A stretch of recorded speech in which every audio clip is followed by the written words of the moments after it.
Hi viewers, welcome to Govinda Govinda devotionals and vlogs. రామచంద్రుడు రాజలక్షణ శోభితుడు,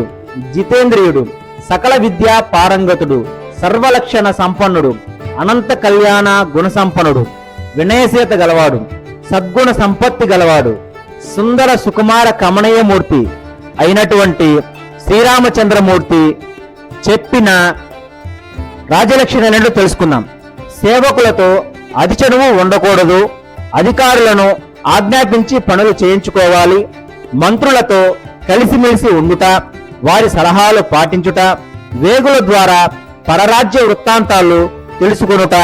రాజ్యంలో ప్రత్యక్షంగా సంచరించి స్థితిగతులు గమనించుట, మంత్రులను, సేనానాయకులను, కులరక్షకులను, జానపద ముఖ్యులను గౌరవించి సంతోషం కలిగించుట, ప్రజాక్షేమమే తన క్షేమంగా భావించుట, ప్రజలు సమ్మతించిన ఏ ఒక్క విషయాన్నైనా నువ్వు ఆమోదించుకుండుట, కోశాగారము, ధాన్యాగారము, ఆయుధాగారము ఎప్పుడు సమృద్ధిగా ఉండేలా చూసుకునుట మొదలగు లక్షణాలను రాజలక్షణాలుగా వివరించున్నాడు శ్రీరామచంద్ర ప్రభు. అంతేగాక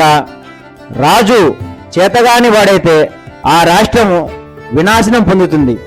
దేశం అరాచకమైతే వానలు కురవవు, కరువు కాటకాలు విలయతాండవం చేస్తాయి, తండ్రి మాట పిల్లలు వినరు, భార్యాభర్తల్ని నిర్లక్ష్యం చేస్తారు, కన్యలకు వివాహాలు జరగవు, ప్రజలంతా నిరుత్సాహంగా చైతన్యరహితంగా ఉంటారు, దేవాలయాల్లో అర్చనలు నియమంగా సాగవు, యజ్ఞాలు క్రతువులు జరగవు, లంచగొండితనం పెరిగిపోతాయి,